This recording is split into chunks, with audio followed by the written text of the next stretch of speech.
அத்தியாயம் 87 நாம் உயிர் வாழ முடியுமா?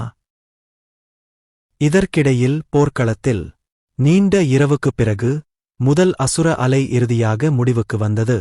எல்லோரும் தலைக்கு மேலே எரியும் சூரியனை பார்த்துக் கொண்டிருந்தபோது மூச்சிறைக்க முடியாமல் தவித்தனர். முதல் அசுர அலை முடிவில்லாமல் இருந்தது.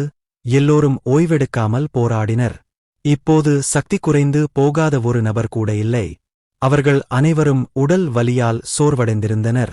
மேலும் நேற்று இரவு அரக்கர்களின் தாக்குதலால் 1 மனிதனும் 2 மனிதர்களும் இறந்தனர். பார்த்திபன் தனது அணியை பார்த்துவிட்டு பின்னர் மூச்சு விடாமல் முணுமுணுத்தான். 2வது அலையிலிருந்து நாம் தப்பிக்க முடியுமா?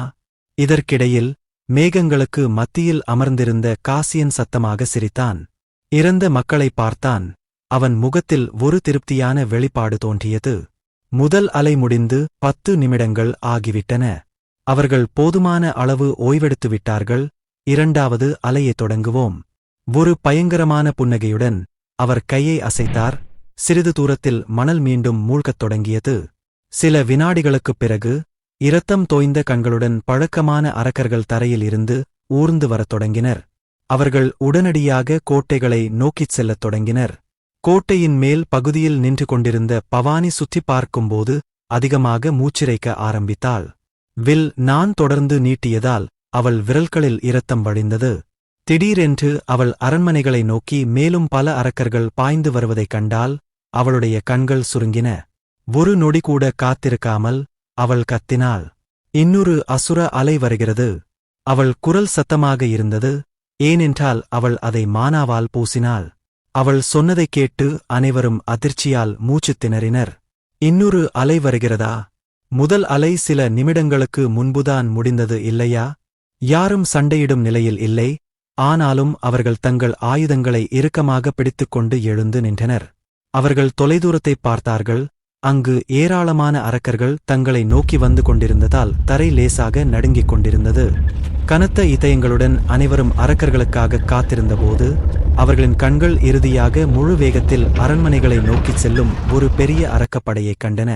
அடப்பாவி! சுருங்கிய கண்களுடன் அசுர அலையை பார்த்து நயன் கதறினான். இதுக்கு இல்லையா ஒரு எண்டு?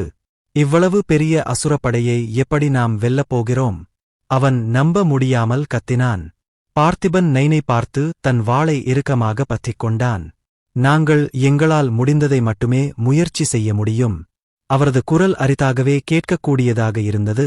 ஆனால் நயன் தலையை தீவிரமாக ஆட்டினார்.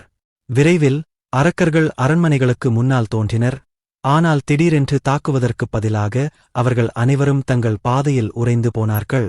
அனைவரின் அதிர்ச்சியான பார்வையின் கீழ் அசுரர்கள் சிதையத் தொடங்கினர். அரக்கர்கள் மட்டுமல்ல, மணல் கோட்டைகளும் இடிந்து விழுந்து சாதாரண மணல் துகள்களாக மாறின. என்ன நடக்கிறது? தரன் தன்னைச் சுற்றியிருந்த 100கணக்கான வெள்ளைத் துகள்களை அகன்ற கண்களால் பார்த்து கேள்வி கேட்டார். ஆனால் யாருக்கும் அவரது கேள்விக்கான பதில் தெரியவில்லை. சில நொடிகளுக்குள் அனைத்து மணல் கோட்டைகளும் அசுரர்களும் துகள்களாக மாறி காற்றில் மறைந்து அரண்மனைகளைப் பாதுகாக்க வேண்டிய ஊமையாக இருந்த நபர்களை விட்டுச் சென்றன. எல்லோரும் குழப்பத்துடனும் பதட்டத்துடனும் ஒருவரையொருவர் பார்த்துக் கொண்டிருக்கையில் திடீரென்று மேகங்களுக்கிடையில் ஒரு இடி முழக்கம் கேட்டது. அந்த பாஸ்தர்த்து அதைச் செய்தார். கோபமான குரல் சத்தமாகவும் விரும்பத்தகாததாகவும் இருந்தது. எல்லோரும் வானத்தைப் பார்த்து அந்த குரலின் உரிமையாளரை கண்டுபிடிக்க முயன்றனர். அவர்களின் பார்வையின் கீழ் அவர்களுக்கு சோதனை கொடுத்த பாதுகாவலர் கேசியன் மேகங்களிலிருந்து வெளியே வந்தார். அவர் இன்னும் மிதந்து கொண்டிருந்தார். ஆனால் இப்போது கேசியனின் மூக்கு மற்றும் வாயிலிருந்து இரத்தம் வழிந்து கொண்டிருந்தது. இருண்ட முகபாவத்துடன் தொலைதூர இடத்தைப் பார்த்தபோது அவரது நெற்றியில் ஒரு நரம்பு வீங்கிக் கொண்டிருந்தது. யாரும் ஏதாவது சொல்வதற்குள் கேசியன் தடுமாறி வானத்திலிருந்து விழுந்தான். அவன் மீண்டும் கோபத்துடன் கத்தினான். முறை தவறி பிறந்த குழந்தை! நடுங்கும் கைகளால் அவர் உடனடியாக அவருக்கு முன்னால் காற்றைக் கிழித்தார். அனைவருக்கும் முன்னால் ஒரு பெரிய துளை தோன்றியது. இருண்ட கண்களுடன் காசியன் துளையின் மறுபக்கத்தைப் பார்த்தான். அவன் பார்வையில் சிவப்பு கம்பளங்களால் நிரம்பிய ஒரு அற்புதமான மண்டபம் தோன்றியது. நடுவில் பெருமையுடன் நின்ற ஒரே ஒரு வெள்ளை படிக்கட்டைத் தவிர வேறு எதுவும் இல்லாமல் மண்டபம் காலியாக இருந்தது. ஒரு நொடிக்குள் காசியன் அந்த துளைக்குள் நுழைந்தான். அவன் வெள்ளை நிற படிக்கட்டுகளைப் பார்த்தான். படிக்கட்டின் மேல் ஒரு இளைஞன் நிற்பதைக் கண்டான். காசியன் தன் இடத்திலிருந்து மறைந்து வெள்ளைப் படிக்கட்டின் மேல் நின்ற இளைஞனை பிடிக்க முயன்றபோது அவன் கண்கள் சுருங்கின. ஆனால் அவன் சற்று தாமதமாகிவிட்டான். ஏனென்றால் காசியன் அவனைப் பிடிக்க முயன்ற தருணத்தில் அந்த இளைஞனின் உருவம் மங்கிப்போனது. உனக்கு எவ்வளவு தைரியம்? தனது வெற்றுக்கையை பார்த்துக் கொண்டிருந்த காசியன் தளம் முழுவதும் கோபமான குரல் ஒலித்தது. சில வினாடிகளுக்குப் பிறகு அவர் அமைதியடைந்து மண்டபத்தைச் சுற்றி வெறித்தனமாக பார்க்கத் தொடங்கினார். முக்கியமான ஒன்றைக் கண்டுபிடிப்பது போல் தோன்றியது. காசியன் மண்டபத்தைச் சுற்றிப் பார்த்துக் கொண்டிருக்க, துளையின் மறுபுறத்தில் நின்ற மற்றவர்கள் அகன்ற கண்களால் மண்டபத்தையும் வெள்ளை படிக்கட்டையும் பார்த்தனர். பார்த்திபன் காசியனை பார்த்தார், மேலும் ஹாலை பார்த்தார். இந்த மாடியில் இனி தங்குவது ஆபத்தானது என்பதை அவர் அறிந்திருந்தார்.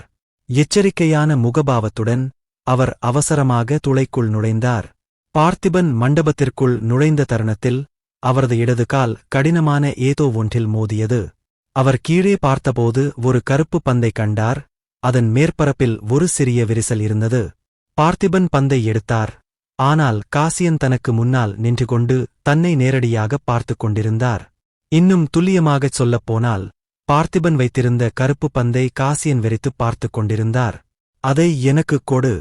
கருப்பு பந்தை பிடித்துக் கொண்டிருந்த பார்த்திபனை நோக்கி கேசியன் கட்டளையிடும் குரலில் கத்தினார். பார்த்திபன் மீது ஒரு பெரிய அழுத்தம் இறங்கியது. அவர் வலியால் முகம் சுளிக்கச் செய்தார்.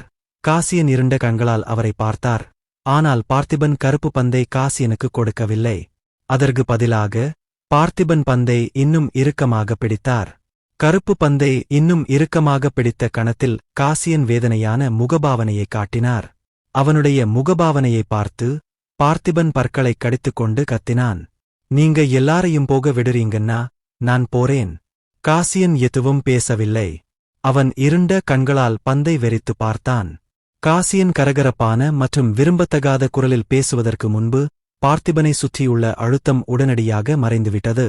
சரி, ஆனா நீ அதை எனக்கு திருப்பிக் கொடுக்கணும். பார்த்திபன் தலையசைத்துவிட்டு கேசியனை பார்த்துக் கொண்டே மெதுவாக படிக்கட்டு நோக்கி அடி எடுத்து வைத்தான். எல்லோரும் கிளம்புங்க. அவரது அலறல் சத்தத்தைக் கேட்டு துளையின் மறுபுறத்தில் நின்றிருந்த தயக்கத்துடன் கூடிய நபர்கள் அனைவரும் உடனடியாக மண்டபத்திற்குள் சென்றனர். அவர்கள் அனைவரும் காசியனை பார்த்துவிட்டு ஒரு நொடி கூட காத்திருக்காமல் வெள்ளைப் படிக்கட்டில் ஏறினர். ரேகன் மற்றும் நெய்ன் பார்த்திபன் பின்னால் நின்றார்கள். கிட்டத்தட்ட அனைவரும் போய்விட்டதைக் கண்டதும் இருவரும் உடனடியாக படிக்கட்டில் ஏறி பார்த்திபனை நோக்கி கத்தினார்கள். பார்த்திபன், வா, நீ மட்டும்தான் இப்போ மிச்சம். மெதுவாக படிக்கட்டு நோக்கி நகர்ந்து ஏறத் தொடங்கியபோது பார்த்திபனின் பார்வை இன்னும் காசியன் மீது நிலைத்திருந்தது. அவர் உச்சியை அடைந்ததும் கருப்புப் பந்தை கேசியனை நோக்கி எறிந்துவிட்டு மறைந்துவிட்டார். மறுபுறம் கேசியன் உடனடியாக கருப்பு பந்தை பிடித்தான். பந்து அவன் கையில் கிடைத்தபோது அவன் நிம்மதிப் பெருமூச்சு விடுவதற்குள் அவன் மனம் துள்ளிக் குதித்தது. கருப்பு பந்துதான் அவன் வாழ்க்கை. அதற்கு ஏதாவது நடந்தால் காசியன் சந்தேகத்திற்கு இடமின்றி இறந்து விடுவார். அவர் அவசரமாக கருப்பு பந்தை சுவரில் மீண்டும் வைத்தார். அவரது காயங்கள் அனைத்தும் உடனடியாக குணமடைந்தன. கேசியன் மட்டுமல்ல, கோபுரத்தின் அனைத்து பாதுகாவலர்களின் வாழ்க்கையும் ஒரு குறிப்பிட்ட விஷயத்துடன் பிணைக்கப்பட்டிருந்தது. அவர்கள் பிரச்சனை ஏற்படுத்தாமல் இருக்க அவர்களை ஓரளவு கட்டுப்படுத்த விரும்பியதால் அவர்களின் எஜமானரால் இது செய்யப்பட்டது. திடீரென்று காசியன் தனது இருப்பிடத்தைக் கண்டுபிடித்த இளைஞனைப் பற்றி யோசித்தான். அவன் என் எல்லைக்குள் நுழைந்தபோது அவன் இருப்பதை நான் ஏன் கவனிக்கவில்லை? கோபத்துடன் காலியான கோட்டையை பார்த்தபோது அவன் தலைக்குள் ஆயிரக்கணக்கான கேள்விகள் தோன்றின. அதற்குள் அவனுக்கு திடீரென்று அந்த மனிதனின் தோற்றம் நினைவுக்கு வந்தது. அந்த மனிதனுக்கு கருப்பு முடி மற்றும் கருப்பு கண்கள் இருந்தன. மேலும் விசித்திரமாக அந்த மனிதனின் முடியின் மூலை வெள்ளி நிறத்தில் இருந்தது. திடீரென்று காசியனின் கண்கள் விரிந்தன. அது அந்த காதணி. இப்போதுதான் அவனுக்குப் புரிந்தது, அந்த இளைஞனின் இருப்பை ஏன் தன்னால் கண்டுபிடிக்க முடியவில்லை என்று. அதற்குக் காரணம் அந்த இளைஞன் அணிந்திருந்த வெள்ளைக் காதணிதான். காதணி என்பது பயனரின் இருப்பை மறைப்பதற்காக மட்டுமே வடிவமைக்கப்பட்ட ஒரு சிறப்பு கலைப்பொருளாகும். +SS தரவரிசைக்குக் கீழே உள்ள எவராலும் வெள்ளை காதணி அணிந்திருப்பவரின் இருப்பை உணர முடியாது. நூற்றுக்கணக்கான ஆண்டுகள் ஆகிவிட்டன. அதனால்தான் கீழ்த்தளங்களில் சிதறிக்கிடந்த ஏராளமான கலைப்பொருட்களை காசியன் மறந்துவிட்டார். விலைமதிப்பற்ற பொருட்கள் எதுவும் இல்லாத காலியான கோட்டையைப் பார்த்த பிறகு காசியன் கோபமடைந்தான். தன் உடைமைகளை திருடத் துணிந்த நபரை சித்திரவதை செய்ய அவர் விரும்பினார். ஆனால் அந்த நபர் களத்தை விட்டு வெளியேறிவிட்டதால் இப்போது தன்னால் எதுவும் செய்ய முடியாது என்பதை அவர் அறிந்திருந்தார். விதிகளின்படி அடுத்த 20 ஆண்டுகளுக்கு கேசியன் இந்த தளத்தை விட்டு வெளியேற முடியாது. நீ என்னை மறுபடியும் பார்க்க விடாதே, இல்லன்னா நான் உன்னை கிழிச்சுடுவேன். டேய் பூச்சி, நீ என் கையில கிடைச்சா கதம்தான். அவர் கோபத்துடனும் விரக்தியுடனும் கத்தினார். நீண்ட காலத்திற்குப் பிறகு அவருக்கு இவ்வளவு பெரிய அடி ஏற்பட்டது இதுவே முதல் முறை. காசியன் சபித்துக் கொண்டிருக்கும்போதே அந்த கருப்பு உருண்டை நடுங்கத் தொடங்கியது. அவரது பயங்கரமான பார்வையின் கீழ் கருப்பு பந்தில் பல விரிசல்கள் தோன்றின. கேசியன் வலியால் கத்தினான்.